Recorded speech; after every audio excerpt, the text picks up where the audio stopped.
ఆంధ్ర రాష్ట్ర వ్యాప్తంగా జరిగిన సార్వత్రిక ఎన్నికల్లో వైఎస్ఆర్ కాంగ్రెస్ పార్టీ ఘోర పరాజయాన్ని చూసి భరించలేక వాలంటీర్ ఆత్మహత్య చేసుకున్నారు.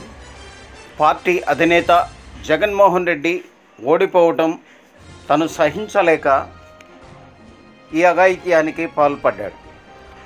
పార్టీ తన కుటుంబాన్ని ఆదుకుంటుంది అని కొడాలి నాని వారి కుటుంబాన్ని చూసి పరామర్శించి మీ కుటుంబానికి వైఎస్ఆర్ కాంగ్రెస్ పార్టీ అండగా ఉంటుందని వారికి భరోసా ఇచ్చారు. ఇదే విధంగా రాష్ట్ర వ్యాప్తంగా వైఎస్ఆర్ కాంగ్రెస్ పార్టీ ఓటమిని జీర్ణించుకోలేని అభిమానులు, కార్యకర్తలు చాలామంది తనువు చాలిస్తూ ఉన్నారు.